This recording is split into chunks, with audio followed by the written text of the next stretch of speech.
Well, Tommy, Justine, welcome to the garage. Thanks for hanging out with us here in the garage door. Appreciate it very much. Thank you. We're happy to be here. Yeah, nice to see you again. Yes, you too. Yeah.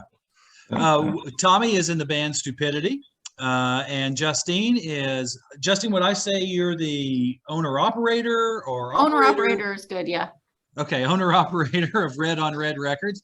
Another one of our favorite cities for rock and roll, and that's from Boston. Justine, correct? Correct. And Tommy, you're on Red Records and the new album, Waking Up the Band, right? That's correct. Yeah, I'm also dressed up for the occasion here in my red T-shirt. Yeah, I was thinking about either have a garage door T-shirt or a Red on Red T-shirt, but I thought when the boss is here, I have to have the Red on Red. Hey, Tom, you got to check this out. Ready? Yeah. Look at that. Oh, nice. We didn't even know that. That just happened. Yeah, we're both dressed up for the occasion. Yeah, That's absolutely. Right. Yeah. Well, I wanted to put on a cool T-shirt, but I've been out messing with our dogs. We have 3 dogs. One's a chocolate lab puppy, and I've been out trying to get her exercise so she'll be quiet during the interview. So my wife's out of town, so it's like, okay. You got your hands full. Yeah. Tommy, has Stupidity been able to get out and play any yet, or anything coming up that you know of in the near future?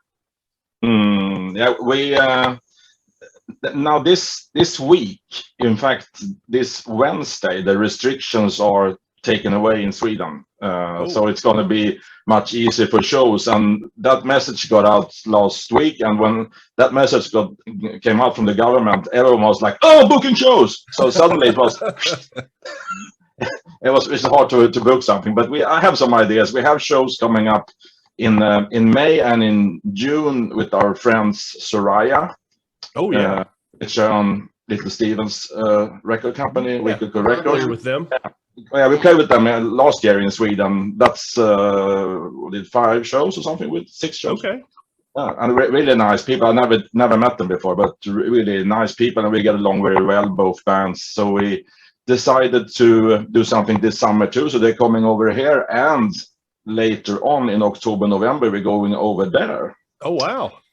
To play with them. Yeah. So we will first go to Justine's headquarters in Boston to kick some ass there, and then we will go on the East Coast to New York. Yep. And something more, maybe Harrisburg. I don't know, with Soraya. Awesome. So that looks good. So no. But I know probably we do something in the summer in Sweden too. But everything got very confused when all the restrictions was taken away. Yeah, that's good and bad, I guess. That it's stressful too. Yeah. The same thing happened in Massachusetts it was like late spring, it was like May into June, and the governor suddenly said, "Oh, okay, everything's open," and it was a mad scramble to book stuff. Like it was crazy. Same thing. I get it. Well, a lot of musicians that rely on playing live for their income. To generate the income and selling merch and that kind of things. And all of a sudden, Craig and I we've several bands that sold a lot of their gear just to make ends meet, which is sad. But that's really sad. But I think Tommy, we may have talked in our last interview. Craig and I have been talking that we're hoping that this kind of brings about a reemergence of, I call it the teen clubs, where bands used to there'd be 3 or 4 venues in each town, and they could make a tour where they could make money and play maybe smaller venues, but they could play a lot of different places. So I'm hoping, I don't know, what are your thoughts? Do you see it, Justine, at all? Or? Well, so, it's funny, things opened up here over the summer, and we were actually able to do some bigger shows, and everybody was really comfortable because if you were vaccinated, it was kind of like felt safe. And then Omicron came and things kind of closed back in. And in the meantime, we had booked some shows at some pretty big venues that we were nervous about, like, 300-400 capacity showcases. And it turned out to be okay. But right around the holidays, it kind of became like everybody just wanted to stay home and be safe, which I think is wise. It's starting to open up a little bit now because the numbers in Massachusetts are going down, but it's been kind of tough. It's like you can't predict. So, everybody's booking. I mean, Tommy and I are booked in New England in October. Right. So, I'm sure it's going to be awesome, but it's kind of like, what's going to happen next month? We don't What's know. October going to look like? Yeah. Yeah, exactly. Yeah. So, it's rock and roll. You take your chances. That's kind of Right. what's going on. And everybody's doing the best they can. I think that's the tough part. It's like, there's no bad actors in this. It's just like a just unfortunate set of, Right. of circumstances that are affecting bands and fans too. I know so many people who just love to go see rock shows. I'm one of them. And it's like, it's hard. Yeah. Yeah.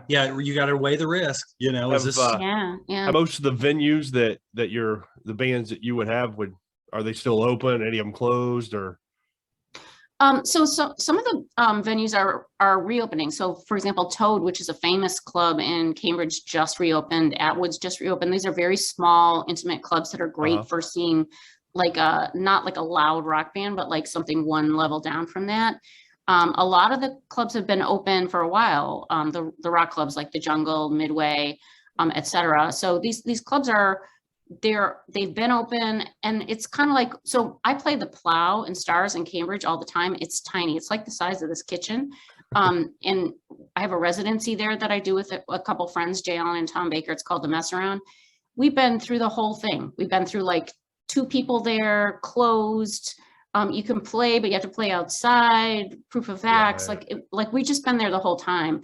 And it's doing okay. Like we play there now and people come and it's fun and everything, but it just doesn't feel as like liberating and free and easy as it used to. It's kind of like we're all just kind of working our way back into it, Sure. yes. Yeah. Yes. They're very I went to a show last night actually at the Square Root which is in Roslindale Square. And it was 2 of the bands from my roster, Kid Gulliver and the Jacklights, and another band, Big Idea USA. Kid Gulliver video release, and it was awesome. I mean, there were like, the room was full, everybody's wearing masks, like really nice time, but you got to kind of pick your battles. Sure. Yes. Yeah. And go in trepidation. Yes. Yeah. Well, Justine, tell us about Red on Red Records. I mean, to me, I absolutely love it because it's all the type of music I like. But if you could tell us a little bit, a short history of Red on Red. History. All right, I'll try to make it fast. So Red on Red, the name came from my publishing company actually. So when I started the band that I'm in, Justine the Unclean, it's like 4 or 5 years ago, and I was writing songs. I needed a publishing company, and I decided to call it Red on Red, kind of like Blonde on Blonde, but red, yes. right? And I was on Rumbar at that time, Rumbar Records, and I'm sure you know them. They're fantastic. Lou is a wonderful person. He's a great friend of mine. And in the fall of 2019, I hooked up with a bunch of women who were wanting to play a show together in Boston. So it was Kid Gulliver, Linnea's Garden, a number of other like bands with like female leads. And we started just joking around in a kind of a group thread, and it turned into, we're going to put a festival together and we're going to tour and we're going to play all over New England. And we had, 12 shows booked going into the start of 2020. We played 2 of them and the pandemic hit, right? And those 2 shows were legendary, just like packed, great bands, tons of bands, like a festival feel inside in a club. It was really nice. And from that, what I got from it was kind of like, wow, when you get a lot of bands together who all support each other, and there's kind of an organizing force that's like, we're gonna play. Hey, we're gonna play in Providence. We're gonna play in Somerville. We're gonna do this. We're gonna do that. And everybody's really excited about it. It's really powerful and in a kind of organic and magical way. And so we couldn't do the festival because of the pandemic. And what happened was all the women got together and recorded a song that was called Queen of the Drive-In and did a video. And we were all located in different places. And we got it all cut together, and it was kind of like really empowering for us, because that was like the summer of our discontent. It was like things were still really shut down. Sure. And I brought it to Lou, and I said, Lou, do you want to put this out like on your comp or something? And Lou said, you know what, Justine, I really love this, but you might want to think about starting your own label. And I was like, are you crazy? You know? And he's like, no, like you have the passion for it, and you know, you learn fast, and you've got these bands who are signed up for this festival, and they could be your roster. And I was like, And so I ended up doing it, and Lou's been a great supporter. And the bands that I've signed, I have like 20 bands now, including wow. the wonderful Stupidity. And everybody's really supportive of each other, really collaborative. We do a lot of stuff together, we do a lot of shows together. Anytime one band has a victory, all the other bands go like, yay! Like Awesome. It's like just it's like a family, you know? So that's kind of what it's about. That's the secret sauce, is that collaborative feel and that mutual support. Well, and authenticism too. Authenticism. I mean, I think you guys put out authentic rock and roll that, you know, that's real, and you can feel that. That's what I love about Stupidity. It's real. You know, this is real emotion. It's not prepackaged, you know, pure pap for now people, to quote Nick Lowe. It's good, you know. I mean, now Justine, sorry, I said Justine, how did you guys hook up with Stupidity? Had you guys been in the same circles before, or did you just?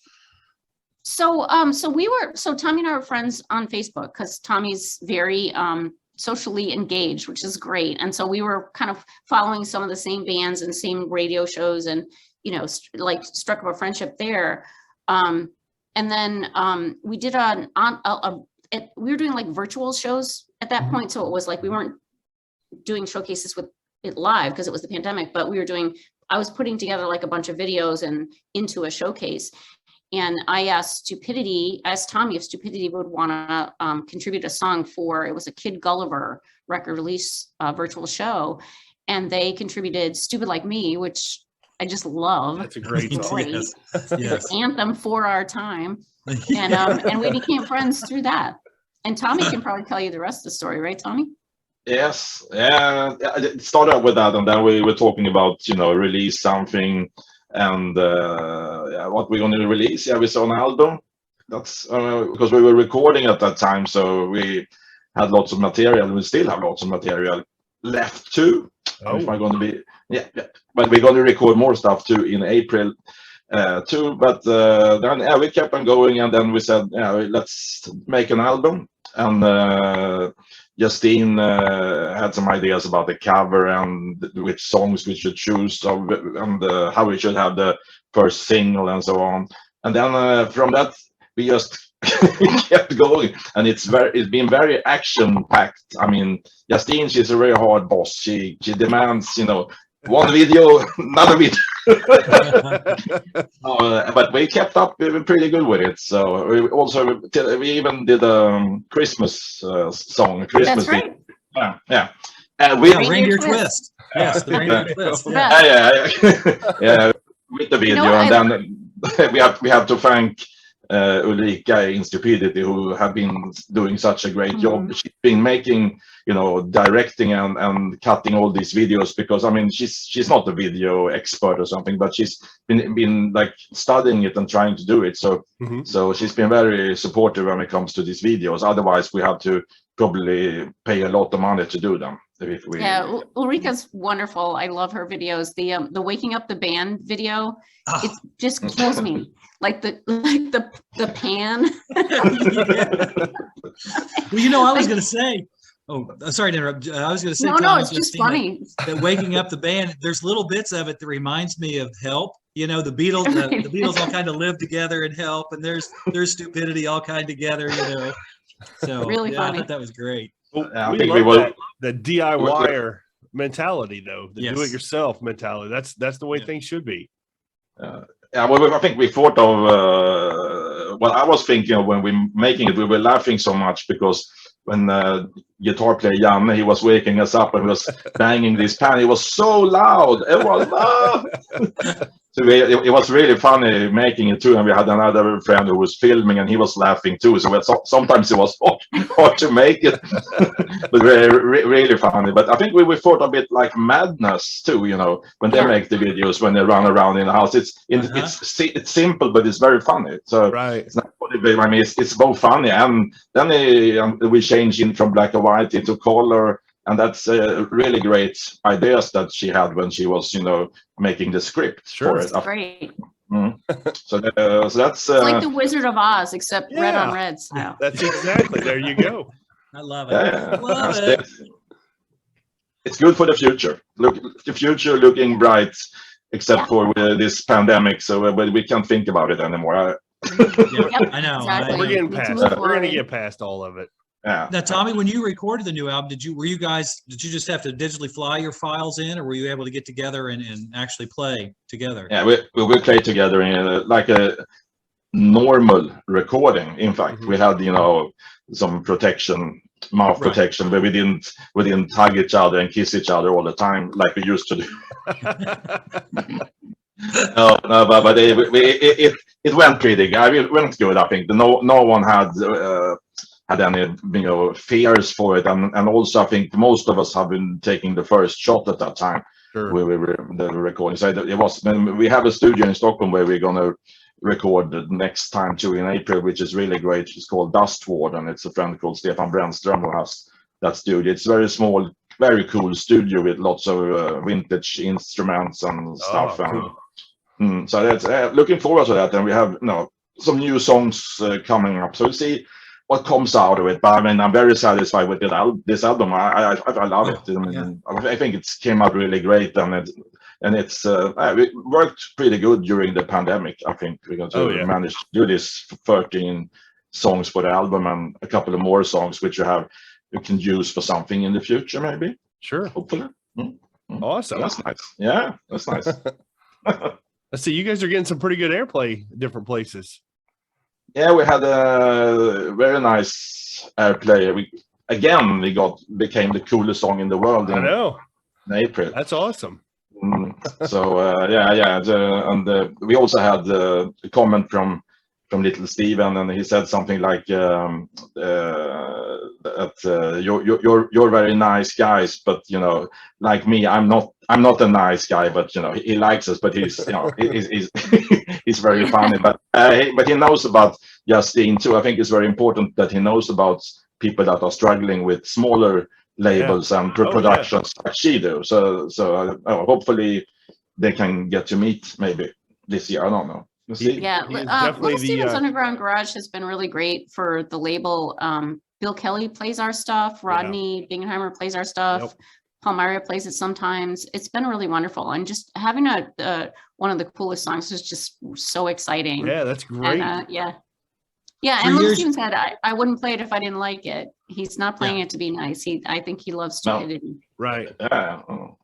They used to put out a comp every year called Coolest Songs on the Planet, and I've got most. I'm a big Tommy. Justine can tell you. I mean, I'm a big record collector, and we usually play. I don't have them up here. We usually play either or, where I bring out albums, and you have to choose either or between the two. But I don't have my act together today. But Justine, does the label have a particular studio there, or is it? I mean, do you have like a label studio that you use, or anything like that, or do you? So the artists in my roster, and there are about 20 by now, they can record anywhere they want, but I have sent a number of bands to Woolly Mammoth, which is in Waltham, and it's owned and run by David Minahan from the Neighborhoods. Okay. And so he's produced some of the label bands. He's produced my band, Justine the Unclean, and Justine's Black Threads, which is my country band. He also produced Cold Expectations, and he produced the Jacklights. And the Andrew Gillis band, and he's an amazing producer and just a local rock and roll legend. And the Neighborhoods are on the label as well. And so in 2022, I'm going to be putting out a long lost album of theirs that was recorded in the 1990s. And they got dropped. They were on a major label and they got dropped, so the record never came out, and it's phenomenal. So that's going to come out in 2022. But that studio, Woolly Mammoth, it's like my second home. I love it. Have Justine? Sorry, Tommy, I keep talking. I want to have quite. Sorry, stupidity is important to us, but Justine, have you had any issues with the physical product? I mean, like getting stuff pressed or anything like that? Well, so at this point, I've only done CD. I haven't done vinyl yet, and I looked into vinyl probably 6 to 9 months ago, and it was going to take a year. to Yeah. get it done. I think it's a little better now, but there's definitely some supply chain issues. And also a lot of musicians are like during the pandemic, were just home and doing a lot of home recording and writing. And Right. so for a while it was quiet, and then all of a sudden all these new releases came out, and some of them just absolutely amazing. So it's like a nice problem, but Right. we'll be doing some vinyl for the Stupidity record, but it's like got to line that up kind of tomorrow because it's going to take 6 Sure. months. Yeah. Yeah, I think the backlog is usually 6 to 8 months. And but if there's a big release, it's funny. If there's, say, for example, the Beatles, Let It Be, they pushed a lot of other bands that were in line. They played Way to through, go as down. we say in Yeah. golf. Exactly. Yes. Yes. Yes, that's right. Hey, Tommy, what was the video? Was that for On the Run where you kind of had the marionette dancing around in the living room? Yes, that's right. On the run. Yeah. Yeah, that was a Yeah. great cut too. It's another crazy idea. but it's, I think one thing I like with the videos is that every video is different. Doesn't look the same, but you have Right. different surroundings and different acting and everything like this. It's I think it's hard. It's hard to find out what you're going to do next, and it takes some time. And filming takes not that long, but I mean just to make it all together, to mix it and everything. So it's lots of work for her. So hopefully, I don't know. We're planning a video. Maybe I don't know if we can get it out in March or late March, maybe early April or something. But we have to release another single from the album. I think it's important because it's what you got to do. I mean, you have to keep going. New stuff. So that's coming up. So that's going to be cool. So now I'm going to have a drink here from. I have a very nice. That's awesome. I love the swag. I love the swag. That is so cool. Nice merch. Cheers. Speaking of supply just chain water. issues, I Just ran out water. of those and I can't get any more. So Sure, it's just So it's a water, Tommy. collector's item Sure now. it is. Collector's Yeah, item. right. It's a collector's item now. Limited release, you know what I'm saying? Yeah. So Tommy, in October, hopefully you'll be over here in the States. The band will. In this, please you guys please keep us in the loop because we will make. We're going to make the trek out there. Yeah. Mhm. Yeah, very, very much love to. It's a lot easier to get to Boston than Stockholm for us. So. Yeah, it's like people are asking and mailing me, every week, not every day, but a couple of times a week. When I'm coming over, where you going to play? Blah blah blah. It's hard to know. But we know a couple of shows, so we can tell them. But then hopefully we can go out with this, this month or next month. So you have like a tour schedule. Everything can change, but something people know what's going to happen. I think that's important because otherwise we get these questions all the time and people mix it up. And so you can put it on your Facebook or Instagram pages, So, but it's going to be great. That's first time with this new lineup that we play in the States too. So that's going to be exciting. Can you go over the new lineup real fast, Tommy? Sorry? Could you mention all the members of the new lineup? Yeah, it's me on every. It's just me now. Just you. I kicked. No, I don't know. It's not. It's me on drums and whatever I do. Not singing, hopefully. It's Ernest on vocals and percussion, and it's Ulrika on bass and vocals, and it's Janne on guitar. And it's featuring Keith Strang from the Fleshtones on guitar and vocals. And hopefully he has said that he's going to join us for the US. So that's what I was going to ask. That's what I hope. Yes. So, awesome. But you never know. He's a very busy guy. Very busy guy. Sure. But we're planning for it. So that's what we plan to have. That'd be great. One part of the tour around Boston, in Providence and Portland and Connecticut, and then we will go towards New York, and I think we're ending in Philly because Soraya had their like a release show for the new album on November 5th. I think it's Saturday, November 5th. They have a release show in Philly. So that's like the last show we will do with them. So I think that's probably going to be great show too, with the release on Wicked Cool. I bet that's an interesting show because their sound and your sound are a lot different. So I think that'd be interesting to see both bands play the same night. Yeah, it's been in Sweden. It's very natural. I think we got along with them really well, and That's great. I think it's good too that we don't sound exactly the same. Right? No, yeah, they're definitely a different kind of a band than you guys. So. I mean, now we're old, but they're younger. The younger that we are, anyway. But I mean, they're really nice and fun guys, and really good musicians. Everyone in the band, really good musicians. She has a fantastic voice. Sure. Yeah. We had a really good time with them. So, and then they suggested that what. If you come over, we want to do some shows. So I said, why not? Because then you get along well, and we, help them in Sweden with equipment and stuff. So then we do the same over there. That's how it works. Like we said, bands got to help each other, both on the label and on the club. So on the tour, otherwise won't work. Right. So that's what you have to do. So you to me, that's what it's all about. We're all working together for our love of music. And I mean, sure, I hope everybody can make a living, but we all got to support each other, in my opinion, anyway. That's what we try to do on the Garage Door. But now, Justine, have you thought about doing it? What would be so cool if you could do that movie, that thing you do where they all get on the bus and the bands all Dick Clark's Caravan of Stars. It could be Red on Red's Caravan of Stars. I love that. I'm actually talking to someone in Ireland about that. Apparently that's a thing in Ireland where you get like rock bands together on a bus and your fans travel with you. Oh, wow. Yeah.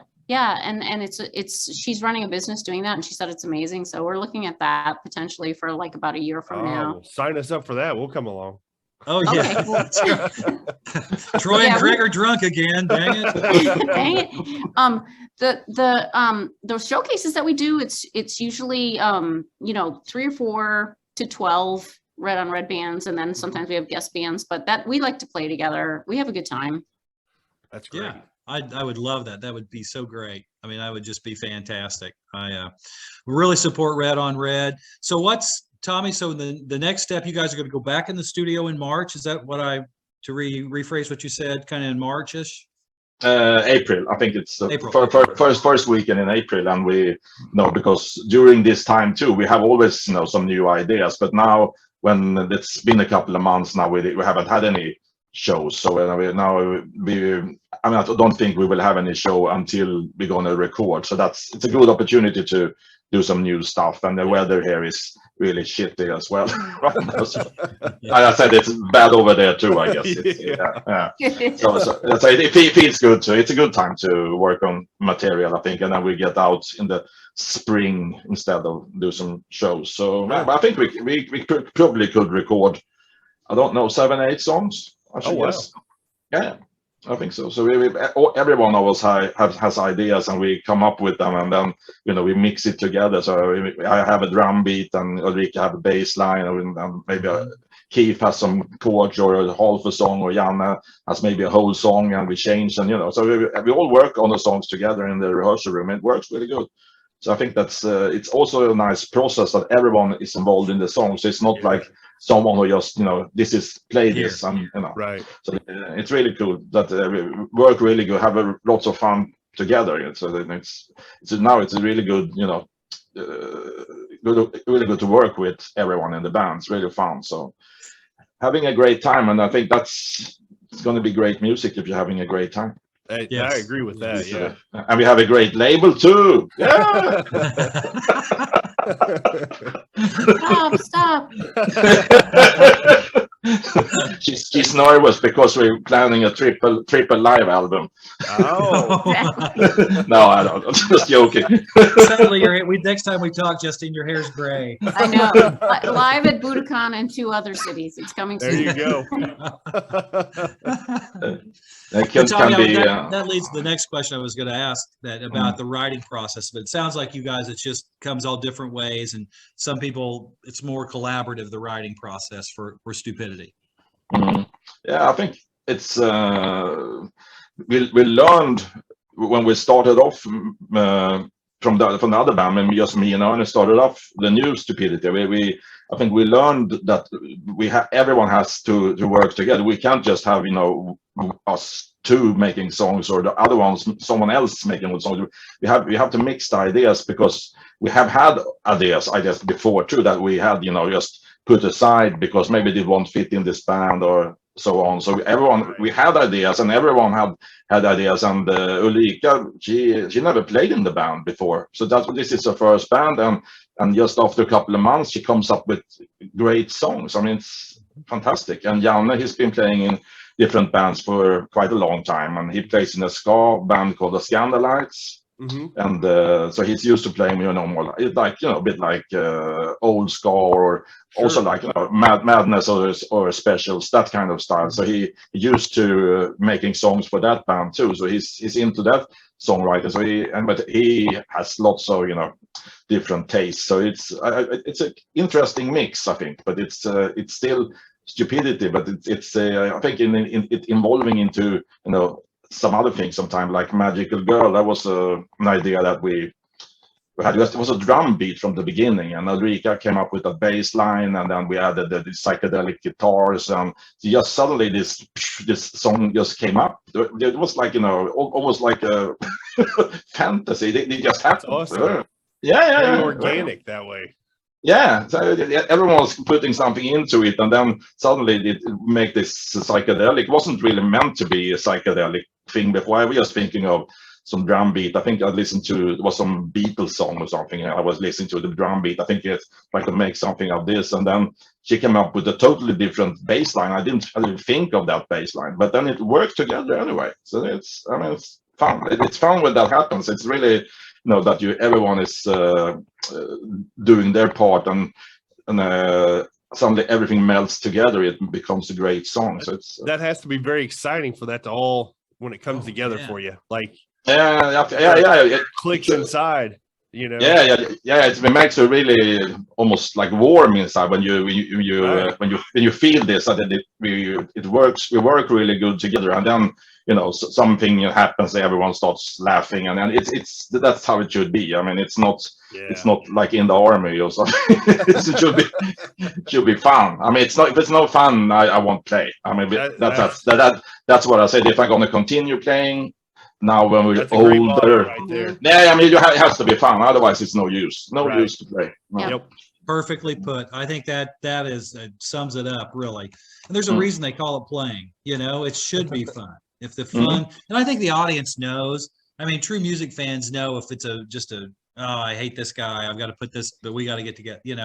I think they can tell. But Justine, now we're going to transfer. Tommy knows this. We always talk about gear, and I know you're an artist too. What kind of amps, what kind of guitars do you use? Anything like that? Are you a gearhead at all? Well, so I have a Marshall half stack that I've had since the 90s. I used to play in a metal band, all women metal band called Malachite.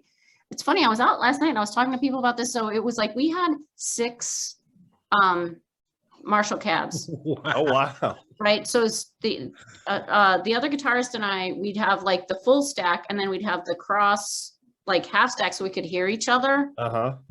And then we had like the SVT refrigerator bass rig. Wow. And we were loud.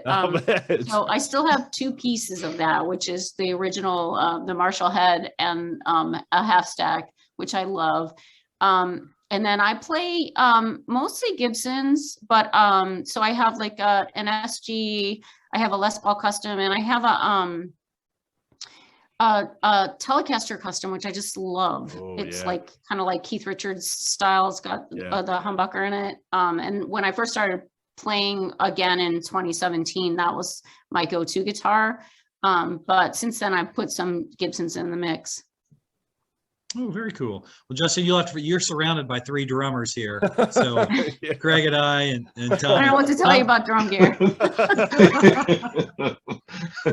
Tommy, anything new as far as drum gear for you? Have you picked up anything since we talked last? At that time, did I tell you that I was ordering a kit? Did I tell you that? You said you were getting one, yeah. Yeah, because I was ordering Pearl Classic or Ludwig Classic Maple. Yeah. Yeah. So I was ordering that kit, and then I asked how long time does it take. I said, yeah, between 3 weeks and 3 months.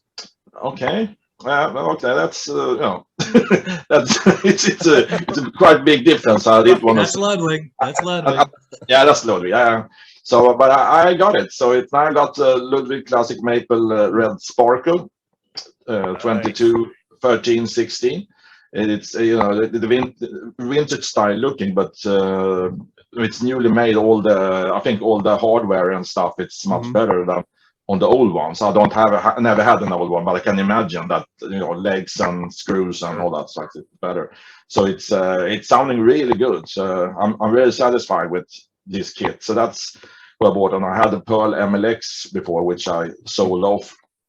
And as you know, I live in an apartment, so it's hard I can't play drums in here. It's possible. Right. So I have to have anything in the rehearsal room, and so I have a kit, and then I have different snares and cymbals. So I have an old Premier snare, and I bought a snare with the Ludwig kit too. So now I have a 14.5 exactly the same red sparkle snare, which is really nice.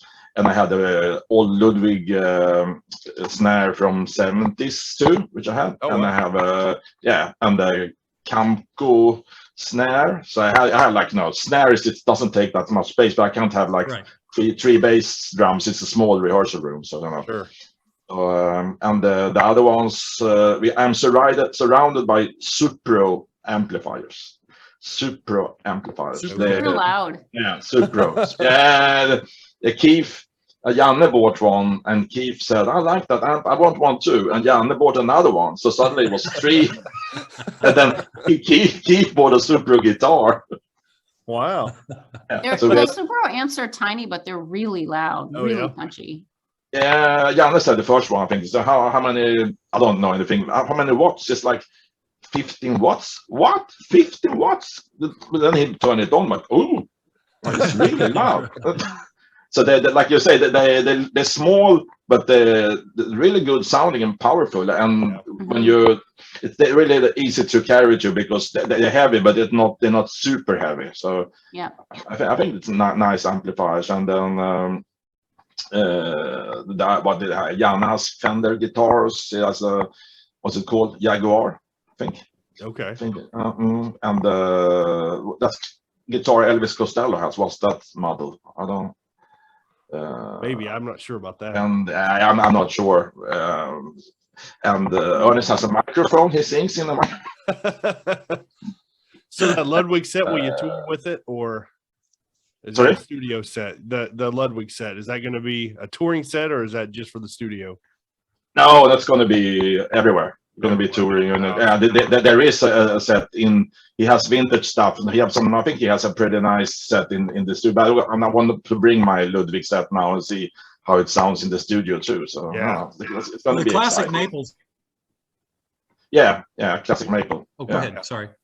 I was just going to say the classic Maples are great on stage. I mean, they project really well, and I think they have good definition. But Tommy, when you guys, when you come over here in this summer, and you need any of that stuff, as you remember, I've got. Oh, we lost Troy for a second. Yeah. There. He lives out in the boonies. Sometimes his internet isn't the best. It's just him, or? It's just him. I thought it was something with. Yeah, he lives kind of out of the way, and so his internet isn't always the fastest and best. We'll get him back here in a second. I think he was saying that if you needed anything, he probably has it. So as far as drum stuff goes, he owns about all of it. So yeah, I think when we talked last time, you can see this was his. Yeah, he was in his drum room last time. Yeah. Mm-hmm. I think he's probably got about 40 different sets of drums and 70 or 80 snares. Or I saw it was a massive stack of drums. Oh yeah, in his home. Oh, I think we're getting back in here. He's coming back in. Yes. Oh, technology, right? getting used to this. I think after these 2 years, I mean, everyone yeah. talked. Oh, yeah. There we go. Sorry, guys. Yeah. Oh, you I went live out in vertical the on us, country. Troy. Huh? I said you went vertical on us. Well, I know it. We live, guys. I live out in the country, so things kind of the internet can go real hinky sometimes. So, but what I was going to say, Tommy, I don't know if you caught that. Is any like Craig and I'd be happy to deliver any vintage snares or anything like that or cymbals you want to try out, as long as we kind of weasel our way into the show. Maybe be a rodeo. That's good to know. So then I have to think about that, because I usually, when I went over before, I have brought my always. That was said to me the first time I went over. Always bring your cymbals, your clutch, and your bass pedal. Yep. I mean, that's the three, holy stuff that You can work around everything else. Yeah. So that's what I thought of bringing too, and then some screws and pads and stuff, which always something that breaks. Right. I remember the first time we were over, we played in Cape Cod at the Garage Festival, and the drum kit at this festival was so bad. It was so bad. I don't know why they used this kit, but that's another story. But we played first, and the first, I think it was just 2 songs. The whole kit fell over. And I think the floor tom, the leg broke, and was have to tape it. And Oh, why? That's a horrible feeling, isn't it? When everything just falls apart on you. Yeah. But what can you do? I mean, it's like you're sitting, especially when you're in another part of the world, and I mean, it's like doing a show in front of other bands and people that into garage music. I felt really. But I said, what can I do? I mean, it's not my kit, but I didn't know it was that bad, so it just fell apart. So I didn't know if it's. Hopefully they changed kit for the next band. I don't know. It was really bad. Been there, done that. Oh Yeah. man, awful backline kits. But well, you guys, Justine, what's up next for Red on Red Records? Anything you want to talk about before we close the garage door here? Yeah, 2022 is absolutely crazy. A lot of the bands who did just singles last year are getting into EPs and full length stuff. I've signed some new artists, which is really exciting. I'm up to like 20 bands now. Doing a collaboration with another indie label called Regional Records, and I'm going to handle all their Bandcamp stuff.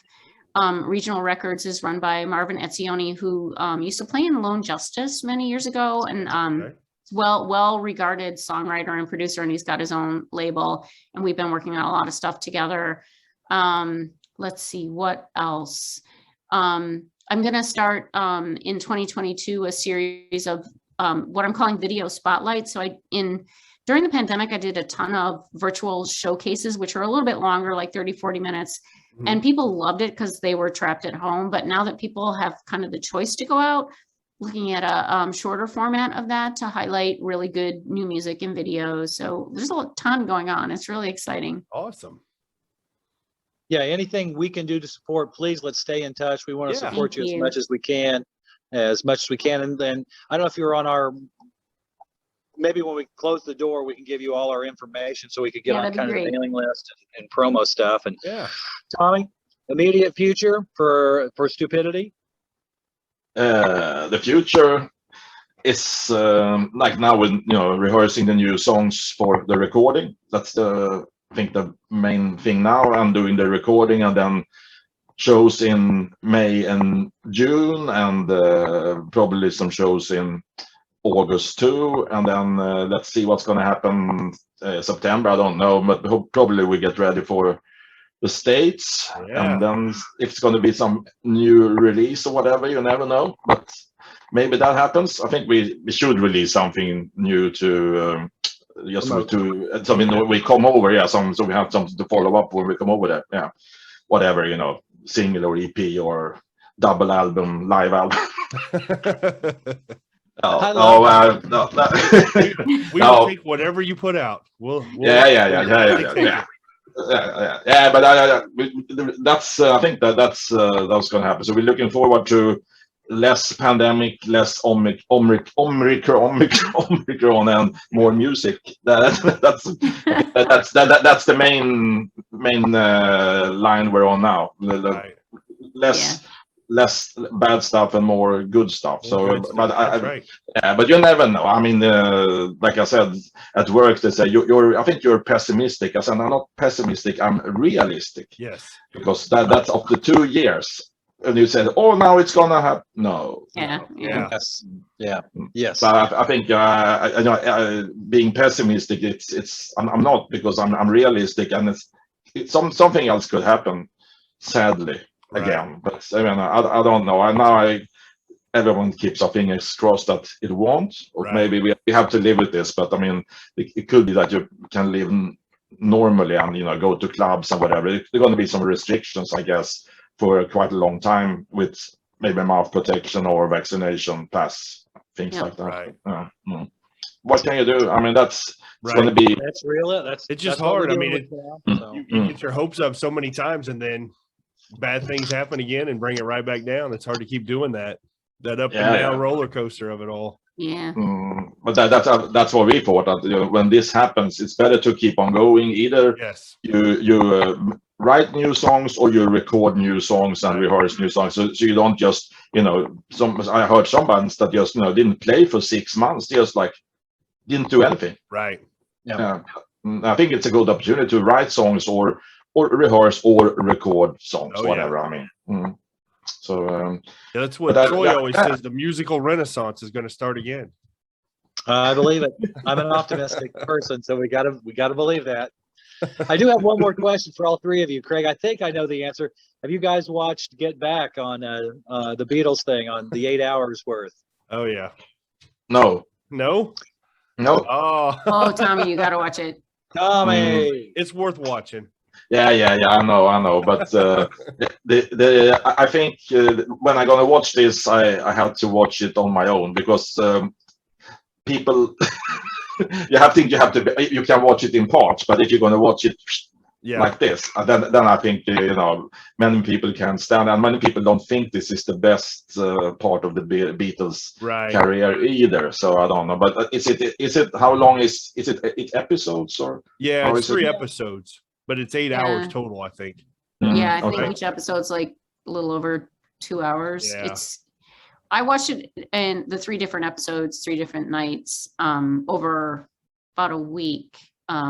It's riveting. Like you kind of just get pulled into their world, Oh yeah. I'll tell you, it's really funny. enjoy If you've been in a band, you feel one way about it, but I have friends who've never been in bands and stuff, and they watched it, and they took a completely different take on it than I did. So I think it's a very personal experience, especially if you've played an instrument or been in a band, so it's worth watching. It's absolutely worth watching, though. Yeah. I don't want to run it from Tommy, but there's one segment where you see him create, where Get Back just kind of blooms out of the air. Paul's playing some, like you were saying, the one song you guys been working on where you had the beat.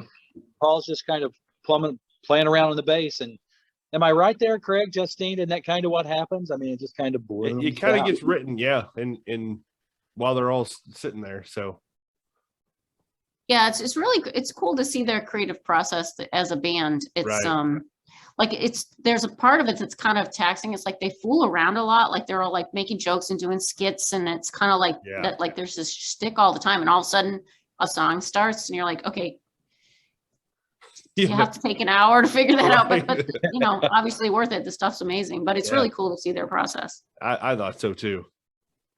So Tommy, that's your homework. Next time we talk. Yeah, I can't. Every time when I've seen that Get Back, I think it's been a while, a video just for that song. I mean, and I can't help. I always think, because I love the Rattles, I also always think of that. Get up and go. Ron Which I Klein, yes, Ron Klein and Dirty Big and Nasty.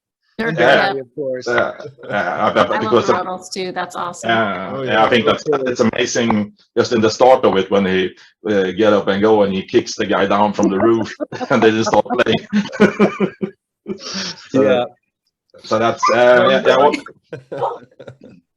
going to have to close my garage door. The dogs are barking. So, Tommy, stay safe. Justine, want to plug We your appreciate meeting? you guys coming on, and we look forward to 2022 for both of you. So Thank you so keep in much for touch with having us, us. okay?